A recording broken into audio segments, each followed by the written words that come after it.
land beneath the blazing sun of Bradenton, Florida. This quiet Gulf Coast community happily hosts the defending National League champions, the Milwaukee Braves.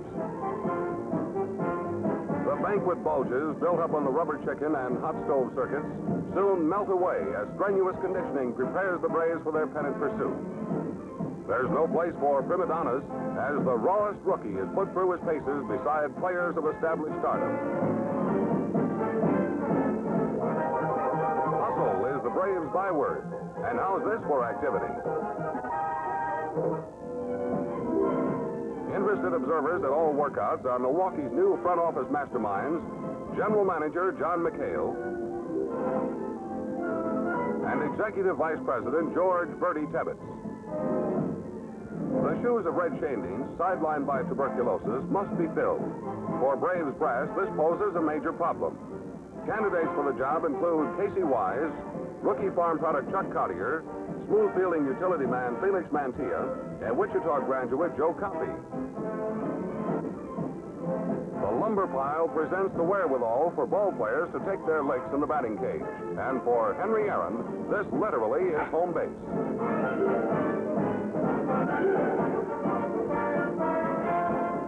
Eddie Matthews, power hitter extraordinary, grooves his picture-perfect swing. Bob Buell learns to appreciate the privilege of having the mighty Matthews on his team. Infield practice gives Braves officials a close look at the fielding finesse of Chuck Collier. There's no doubt the kid can carry his glove with baseball's best, but big league pitching may be above him for this year. Warren Spahn, who owns a pipeline to Ponce de Leon's Fountain of Youth, finds his flipper fit as a fiddle and his farewell to Florida.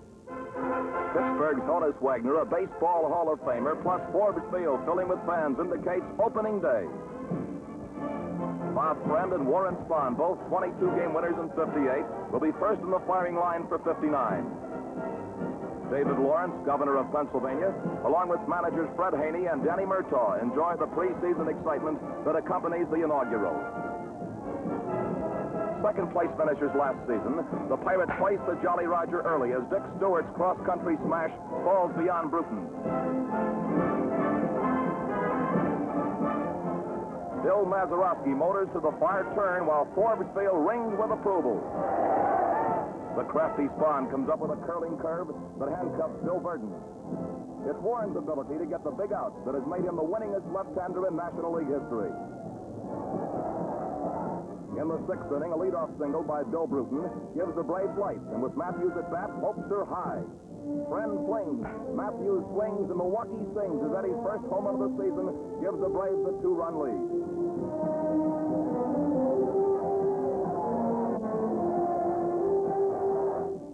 A friend in need of an out indeed is Bob Friend, but Bill Bruton's seventh inning single slithers by Mazeroski.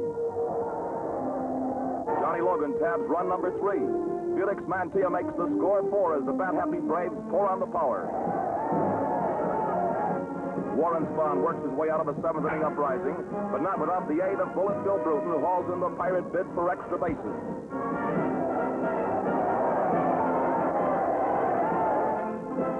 Arc lights go on in the early April opener, and spotlight hammering Henry Aaron.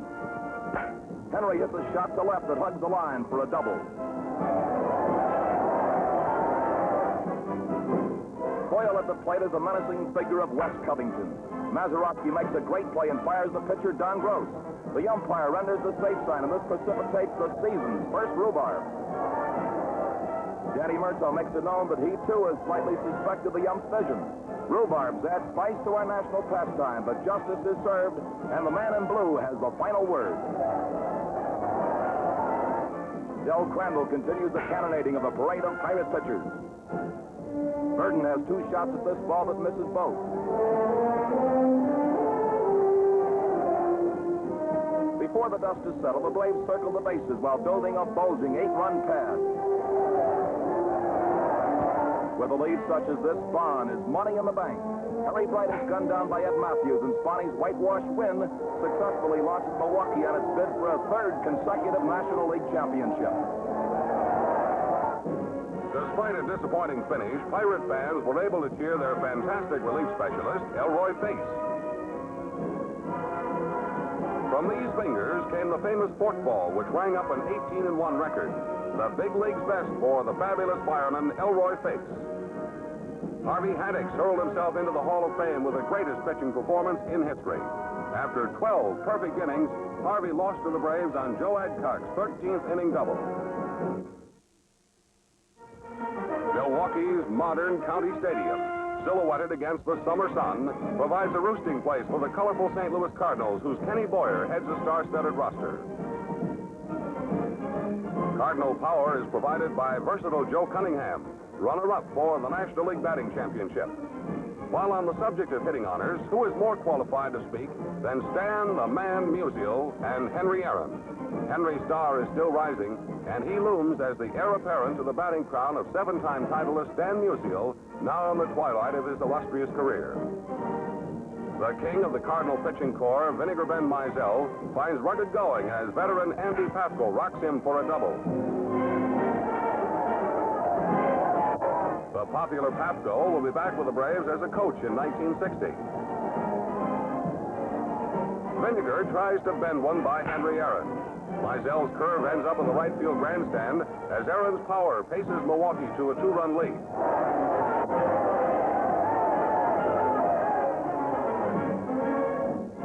Musial in the top of the sixth hits a double play ball, but Mantilla muffs it and the cards are stacked against the Braves. In the dugout, Warren Spahn looks on anxiously as his buddy Lou Burdette finds himself in hot water. The Cardinals send up pinch hitter George Crow, and the big boy delivers a timely hit. Gino Cimoli sprints home, and Burdette's bid for a shutout is washed away. Nitro Lou looks at another pinch swinger, Ray Jablonski, whose grounder hops over the head of Logan. Musial tallies to tie the game at 2-all. Seventh inning now, and the jittery one gets jolted by Joe Cunningham. When the ball gets away from Aaron, Cunningham digs for second. Aaron's throw gets through the infield, and Cunningham is safe. Kenny Boyer, at his best when the chips are down, sends a safety to center that scores Cunningham with a third Redbird run, all of which have been unearned. Manager Solly Hemus summons relief ace Lindy McDaniel. Johnny Logan is the last ray of hope. Fancy-feeling Lee Tate makes a pretty play for the game-ending out. 3 tainted runs doom Burdette to defeat, while making McDaniel a winner, and the Cards pump the Braves with a 1-run triumph. The powerful Chicago Cubs come next to County Stadium, where Braves rooters prove they're more than fair-weather fans. Carl Willey is the Milwaukee pitcher, and that's Sammy Taylor at the plate. Taylor tags a hit and tests the arm of Aaron. Henry tosses on target, and there's no doubt Taylor is O-U-T, out. Carl can't cope with the Cubs today. Dale Long lays on the lumber, and this ball is long gone. Long's long-distance cloud is a big blow in a 3-run rally by the Bruins.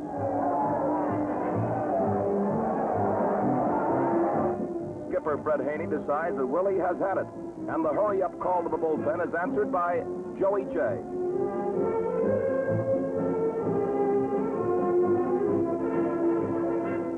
The age of automation makes its mark in baseball as Jay enjoys a first-class chauffeur-driven trip to the mound.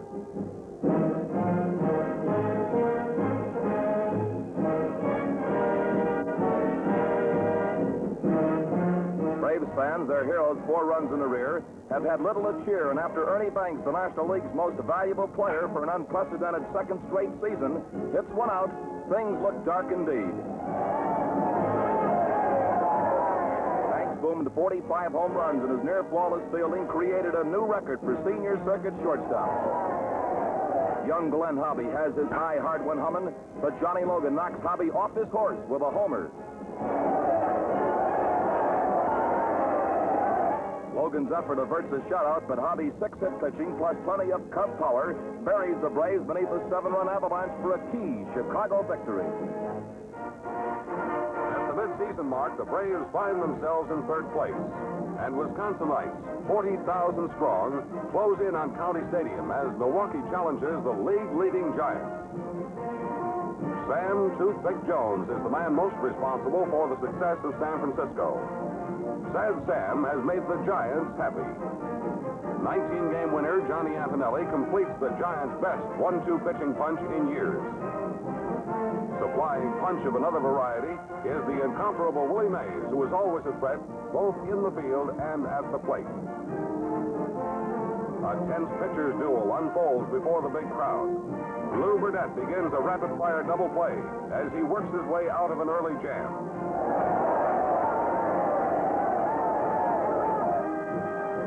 Fireballing Jack Sanford is the San Francisco moundsman, and Johnny O'Brien's third-inning single is the Braves' first hit of the day. The Giants are looking for the bunt. Burdett lays it down, but Sanford can't pick it up, and Milwaukee has runners at second and first. With one away, a nervous Bill Rigney watches Eddie Matthews step to the plate. The Miller slow-motion camera catches Matthews' mighty swing, but nobody catches the ball, for this hit is bleacher-bound. 3 runs come across as Eddie Matthews boosts the Braves into the lead.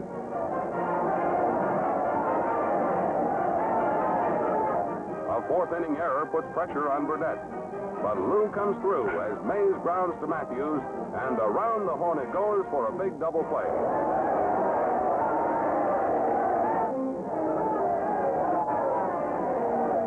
The Braves use the bunting ability of Billy Bruton to build a scoring bid. Burdett barrels into second base on a perfect sacrifice. Sanford checks Burdett and pitches. It's into the dirt. Landreth runs it down, but Burdett beats the throw. It seems Sanford can't get Matthews off his mind, for Eddie is haunting him. Mays makes the catch, but Burdett's aggressive play pays off with another run for the Braves. Holding a 4-2 edge in the ninth, Lou bears down. A fierce and determined competitor, Burdett defeats the league leaders as hitting hero Eddie Matthews makes the putout. Lou's 7th hit pitching, plus 4 RBIs by Matthews, add up to a vital victory. What a difference a year makes, for with the Dodgers coming to town, Take Me Out to the Ball Game is Milwaukee's top tune. Braves fans come to see for themselves the team transformed from a tail-ender to a pennant contender by Walt Alston, the manager of the year. Veterans Gil Hodges, Duke Snyder, and Coach Pee Wee Reese are among the holdovers from the glory days of Brooklyn's famed Flatbush Block.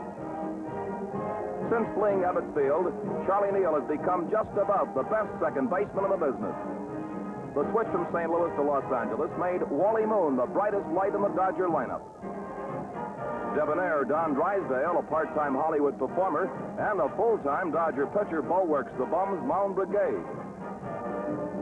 Sandy Koufax, whose 18 strikeouts equal Bob Feller's one-game Major League record, is the Dodger starter.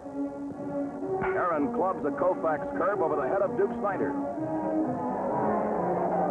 Johnny O'Brien gets the green light at third as the Braves break the scoring ice. There's no record for Koufax today. In fact, Sandy set for an early shower as Adcock's long fly ball permits Aaron to tag up, and Milwaukee has the upper hand.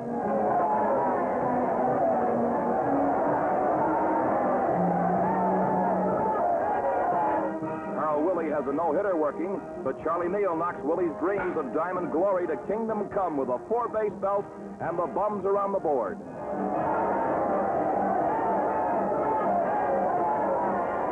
There's a Dodger rally brewing, and Duke Snyder brings the pot to a boil with a long-distance double that puts Willie in trouble.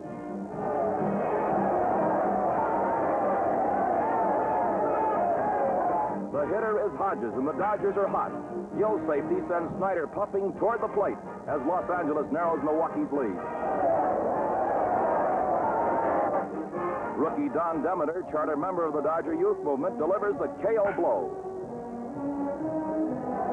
Don's 2-run home run makes the biggest bang in the Dodgers' fourth frame fireworks and gives Los Angeles the lead.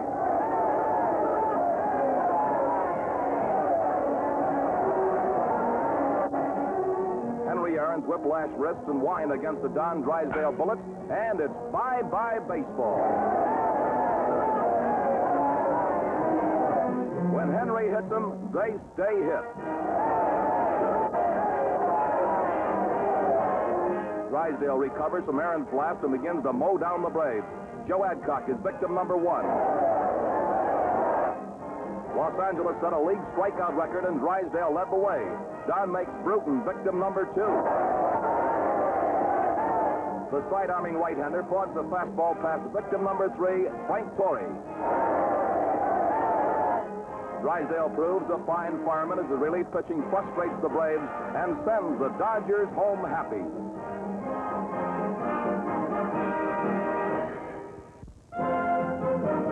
Westward ho to San Francisco, where the talk from the top of the mark to Fisherman's Wharf is all about baseball. Neither earthquakes nor gold rushes have generated more excitement in the Bay Area than the Giants of '59. King-size crowds fill scale-size Seal Stadium, and when the Giants unveil Willie McCovey, San Francisco has a brand new hero. The power-hitting first baseman was voted the National League's Rookie of the Year. McCovey succeeded Orlando Cepeda, 1958's top rookie, and since both are first basemen, Cepeda was moved to the outfield. Milwaukee officials receive a royal welcome from a boisterous band of boosters who backed their Braves 2,000 miles from home. Bob Buell is fast to find that McCovey is no myth.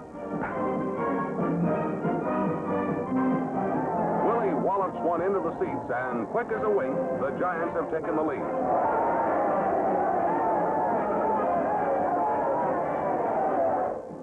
Jack Sanford also finds early troubles as rookie Lee May reaches him for a second-inning single.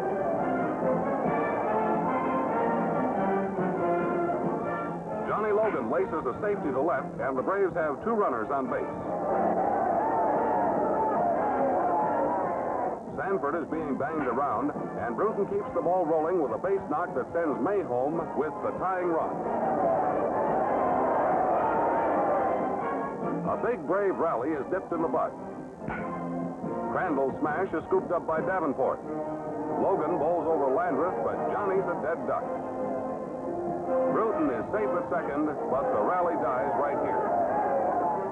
That's Willie Mays at the plate as defense dominates the middle innings. Adcock steals a souvenir from the fans to retire Willie. Turnabout is fair play, and Henry Aaron's extra base bid becomes a great big out as Orlando Cepeda comes up with a circus catch.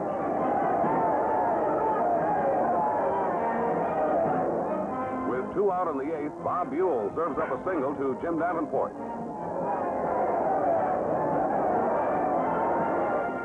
Mays follows suit with a solid swat to deep center field. Bruton just misses, making the catch, and that's the ball game. Davenport speeds home with a winning run, sending San Francisco into a frenzy. It's do or die for the Dodgers and Braves as the storied showdown opens at County Stadium.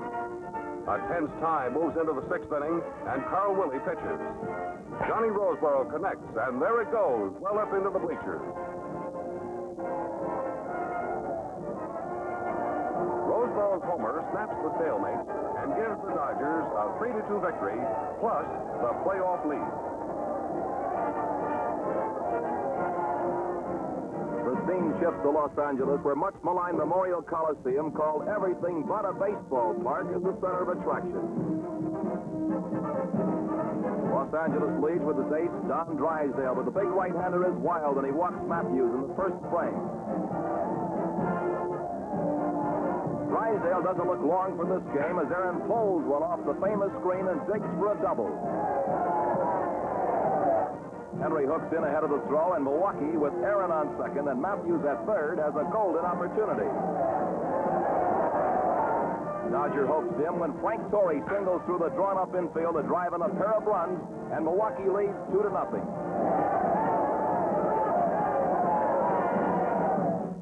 The Braves bank on Burdette to bring home the bacon, but Charlie Neal gives Lou a bad time with a solid smash to deep center field. It's good for 3 bases as Neal slides safely in the third. Money player Wally Moon comes up with a clutch hit that scores Neal as the Dodgers narrow the gap.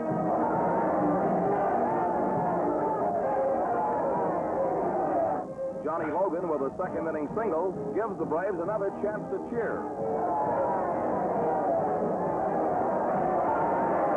Into motion swings Don Drysdale. Burnett rises to the occasion and aids his cause with a base hit. Logan legs it to third. When the throw gets away from Gilliam, Johnny comes marching home with run number 3 for Milwaukee. Both money and pressure ride with every pitch. The Dodgers' Charlie Neal proves a true clutch player as he hoists a homer over the Chinese wall to send the Coliseum into an uproar.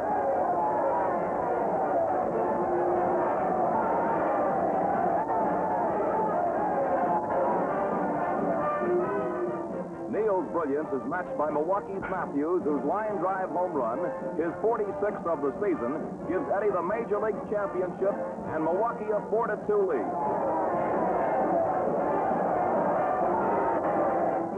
Johnny Roseborough's routine grounder proves a pivotal point in the game as Norm Larker lays Logan low. Larker's debatable takeout slide rattles Johnny's ribs and knocks him out of the ballgame.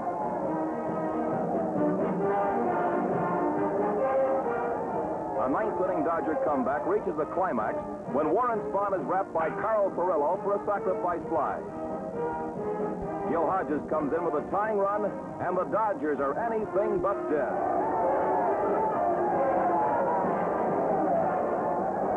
The cliff-hanging marathon moves into the bottom of the 12th. With 2 away, Furillo grounds towards second. Felix Mantilla makes a miraculous stop. Mantilla on the second base side of the bag fires the first. The ball bounces in front of Frank Torrey and over his glove. Hodges hits home with a pennant-winning run as the Dodgers dethrone the Braves. Los Angeles makes history by rising from 7th place to the World Championship in the sports story of the year. But the Braves will be back at County Stadium better than ever in 1960 with such stars as Eddie Matthews, runner-up for the National League's Most Valuable Player Award. All-star outfielder Henry Aaron, whose .355 batting average was the best in all of baseball. Pitching thrills will come from Lou Burnett, the colorful and controversial right-hander who accounted for 21 victories in 1959. And from the greatest left-hander in National League history, Warren Spahn. Ever a credit to baseball, we salute the Fighting Milwaukee Braves.